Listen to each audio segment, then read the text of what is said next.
نماز فجر کے بعد سونا ایک راز ہے، 90% لوگ نہیں جانتے۔ نبی کریم صلی اللہ علیہ وسلم کا فرمان لازمی سنیں۔ بسم اللہ الرحمن الرحیم۔ السلام علیکم محترم ناظرین۔ اسلام کے نزدیک عبادت کا مفہوم نہایت وسیع ہے۔ اسلام کا مطالبہ ہے کہ انسان کی پوری زندگی عبادت سے عبارت ہے۔ وہ اس طرح زندگی بسر کرے کہ اس کا ہر کام عبادت میں شمار ہو، اور اس کا واحد طریقہ یہی ہے کہ وہ اللہ کے بتائے ہوئے طریقے کے مطابق زندگی گزارے، ہر بات میں حکم الہی کو پیش نظر رکھے۔ اسلام اس بڑی عبادت کے لیے انسان کو جن ذرائع سے تیار اور اس کی تربیت کرتا ہے، عرف عام میں انہیں عبادت کہا جاتا ہے، لیکن دراصل یہ تمرینات عبادات ہیں۔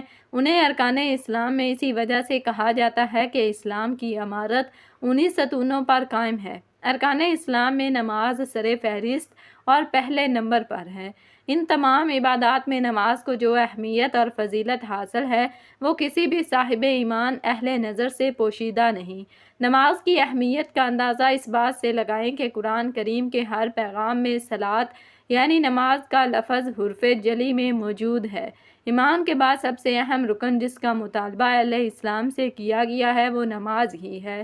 نماز مسلمانوں کی دینی پہچان اور امتیازی نشان ہے۔ یہی وجہ ہے کہ قرآن و حدیث میں اس کی ادائیگی پر بہت زیادہ زور اور ترک پر وعید موجود ہے۔ بفرمان نبوی صلی اللہ علیہ وسلم، نماز کی دین میں وہی اہمیت ہے جو انسانی جسم میں سر کی ہے۔ مومن اور کافر کے درمیان امتیاز کرنے والی چیز نماز ہے، لہٰذا جس نے اسے چھوڑا اس نے کفر کیا۔ اس وعید سے اندازہ لگایا جا سکتا ہے کہ اسلام میں نماز کی اہمیت کیا ہے۔ جو چیز جس قدر اہم اور ضروری ہوتی ہے، اس کی بجا آوری پر اجر و ثواب بھی اسی قدر زیادہ ملتا ہے۔ چنانچہ نماز کا ثواب بھی اس قدر ہے کہ انسان اس کا تصور نہیں کر سکتا۔ لیکن 5 وقتہ نمازوں میں فجر کی نماز کی اہمیت اور فضیلت سب سے نمایاں ہے، اور اس کی ادائیگی پر اجر و ثواب بھی دیگر 4 نمازوں سے زیادہ ہے۔ اس کی وجہ یہ ہے کہ فجر کے وقت دنیا نیند کی آغوش میں محو استراحت ہوتی ہے اور خواب خرگوش کے مزے لے رہی ہوتی ہے۔ لوگوں پر غفلت اور سستی کی چادر تنی ہوئی ہوتی ہے۔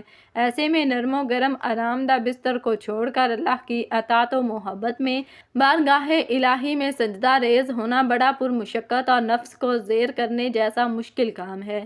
اللہ تعالیٰ کی سنت یہ ہے کہ بندے کو جس نیکی کے کرنے میں مشقت زیادہ ہو اور نفس و شیطان سے لڑائی لڑنی پڑے، اللہ اس پر زیادہ اجر و ثواب عطا کرتا ہے، چاہے وہ نیکی کتنی ہی چھوٹی کیوں نہ ہو۔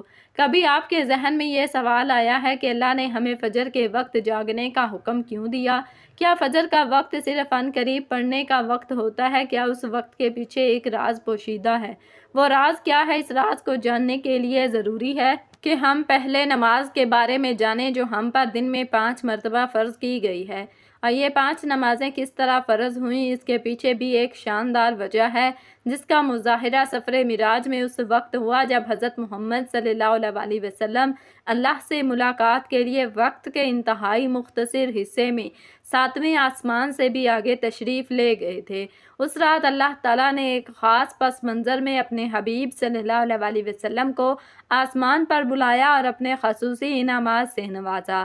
اس مبارک سفر میں اللہ تعالیٰ نے اپنے قرب خاص سے نوازا، انبیاء کرام سے ملاقاتیں کروائیں، جنت اور جہنم کا مشاہدہ کروایا گیا اور نیکیوں کے اجر و ثواب اور برائیوں کے انجام اور عذاب کا نظارہ کرایا۔ اس عظیم سفر میں بہت سے انعامات سے نوازا گیا، جن میں ایک خاص انعام امت کے لیے نماز کا تحفہ بھی ہے۔ قیامت تک کے لیے انسانوں کو اپنے معبود اور خالق سے قریب تر کرنے کا عظیم تحفہ اور عبادت یعنی نماز اسی سفر میں عطا کی گئی۔ معراج کی رات جب آپ صلی اللہ علیہ وسلم کو اللہ نے 50 نمازوں کا حکم دیا تو حضرت موسیٰ علیہ السلام کے کہنے پر آپ نے اللہ سے 50 نمازوں میں نرمی کی درخواست کی، اور ایسا کئی بار ہوا، یہاں تک کہ اللہ نے امت محمدیہ صلی اللہ علیہ وسلم کے لیے دن میں 5 نمازوں کا حکم دیا، جس کے بعد بھی حضرت موسیٰ علیہ السلام نے آپ صلی اللہ علیہ وسلم کو 5 نمازوں میں کمی کے لیے اللہ کے پاس ایک بار پھر جانے کا مشورہ دیا، لیکن تب آپ صلی اللہ علیہ وسلم نے فرمایا کہ میں نے اپنے رب سے کئی مرتبہ درخواست کر لی ہے، یہاں تک کہ اب مجھے حیا آ گئی اور اب میں راضی ہوں اور اس حکم کو ہر طرح سے تسلیم کرتا ہوں۔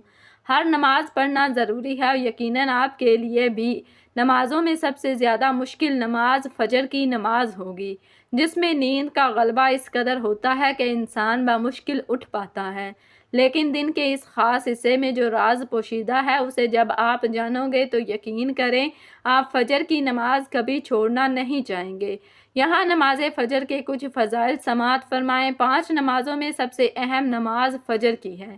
اس کی اہمیت کا اندازہ اس بات سے لگائیں کہ اللہ تعالیٰ فجر کے وقت کی قسم اٹھاتے ہیں اور فرماتے ہیں قسم ہے فجر کی اور 10 راتوں کی جو جفت اور طاق رات کہ جب وہ چلنے لگے یقیناً اس میں عقل مند کے لیے بڑی قسم ہے۔ حضرت عائشہ صدیقہ رضی اللہ تعالیٰ عنہا سے روایت ہے کہ حضور اقدس صلی اللہ علیہ وسلم ارشاد فرماتے ہیں کہ فجر کی 2 رکعتیں دنیا اور مافیہ سے بہتر ہیں۔ یاد رکھیں کہ فجر کی باجماعت نماز ایک مسلمان کی صداقت اور اس کا ایمان پرکھنے کی کسوٹی ہے۔ حضرت عبداللہ بن عمر رضی اللہ تعالیٰ عنہ فرماتے ہیں ہم اگر فجر اور عشاء کی نماز میں کسی آدمی کو نہ پاتے تو اس کے بارے میں اچھا گمان نہیں رکھتے تھے۔ فجر کی نماز جہنم سے حجاب ہے۔ جناب رسول اللہ صلی اللہ علیہ وسلم نے فرمایا جو شخص سورج نکلنے سے پہلے اور سورج ڈوبنے سے پہلے کی نمازیں یعنی فجر اور عصر پڑھتا ہے وہ ہرگز جہنم کی آگ میں داخل نہیں ہوگا۔ فجر کی نماز جنت کی زبان ہے۔ رسول اللہ صلی اللہ علیہ وسلم نے ارشاد فرمایا جو شخص 2 ٹھنڈی نمازیں یعنی فجر اور عصر پابندی سے پڑھتا ہے وہ جنت میں داخل ہوگا۔ فجر کی نماز نہ پڑھنے پر وعید حضرت عبداللہ رضی اللہ تعالیٰ عنہ سے روایت ہے کہ جناب رسول اللہ صلی اللہ علیہ وسلم کے سامنے ایسے شخص کا تذکرہ کیا گیا جو صبح ہونے تک سوتا رہتا ہے یعنی فجر کی نماز ادا نہیں کرتا، تو آپ صلی اللہ علیہ وسلم نے ارشاد فرمایا ایسے شخص کے کانوں میں شیطان پیشاب کرتا ہے۔ فجر کی نماز کے لیے کس طرح اٹھیں؟ نمبر 1 رات کو حتی الامکان جلدی سوئیں۔ نمبر 2 سوتے وقت فجر کی نماز جماعت سے ادا کرنے کا پختہ ارادہ کریں اور ارادہ کرنے میں مخلص بھی ہوں۔ نمبر 3 ایسے اسباب اختیار کریں جن سے فجر کی نماز کے لیے اٹھنا آسان ہو، مثلاً الارم والی گھڑی میں مناسب وقت پر الارم سیٹ کر کے اس کو مناسب جگہ پر رکھیں۔ اگر ان امور کی رعایت کر کے سوئیں گے تو انشاءاللہ فجر کی نماز جماعت کے ساتھ ادا کرنا آسان ہوگا۔ پھر بھی اگر کسی دن اتفاق سے بیدار ہونے میں تاخیر ہو جائے تو جس وقت بھی آنکھ کھلے سب سے پہلے نماز ادا کر لیں، انشاءاللہ تاخیر کا کوئی گناہ نہیں ہوگا، لیکن اس کو معمول بنانا گناہ پر مدامت کرنا ہے جو کسی بھی طرح سے جائز نہیں۔ دنیا میں کئی ایسے لوگ ہیں جنہیں بے خوابی کی شکایت ہوتی ہے جس میں وہ ساری رات سو نہیں پاتے اور پورا دن کام کاج کر کے جب رات کو سو نہیں سکتے تب کئی طرح کی ذہنی اور جسمانی بیماریاں جنم لیتی ہیں اور اس بیماری کا شکار آج ہر دوسرا تیسرا شخص ہو رہا ہے، جس کی بڑی وجہ اللہ کے احکامات کو پیچھے چھوڑ کر دنیا کی رنگینیوں کے پیچھے بھاگنا ہے۔ ساری رات جاگنے کے بعد فجر کے قریب کچھ دیر نیند آ جاتی ہے لیکن وہ نیند جسم کو پرسکون نہیں رکھتی، جس کی وجہ سے اکثر لوگ جاگتے جاگتے اور ہر قسم کی دوائیوں کے استعمال کے باوجود جب سو نہیں پاتے تو وہ اللہ سے یہ سوال ضرور کرتے ہوں گے اے اللہ مجھے نیند کیوں نہیں آتی؟ آخر کیا وجہ ہے؟ بہت کم لوگ ہوتے ہیں جو اس کیفیت میں اپنے اندر پیدا ہونے والی اس آواز کو سن پاتے ہیں جس میں ان سے کہا جاتا ہے کہ بستر سے نکلو، نماز پڑھو، اللہ کا ذکر کرو، اور یقین کریں جو لوگ اس آواز کو سن پاتے ہیں وہ اس پر عمل کرتے ہیں، انہیں تا حیات کبھی بھی بے خوابی کی شکایت نہیں ہوگی۔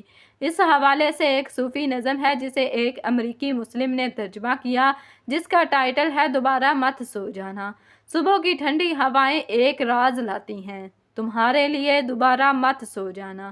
خود سے پوچھو تم کیا چاہتے ہو، دوبارہ مت سو جانا۔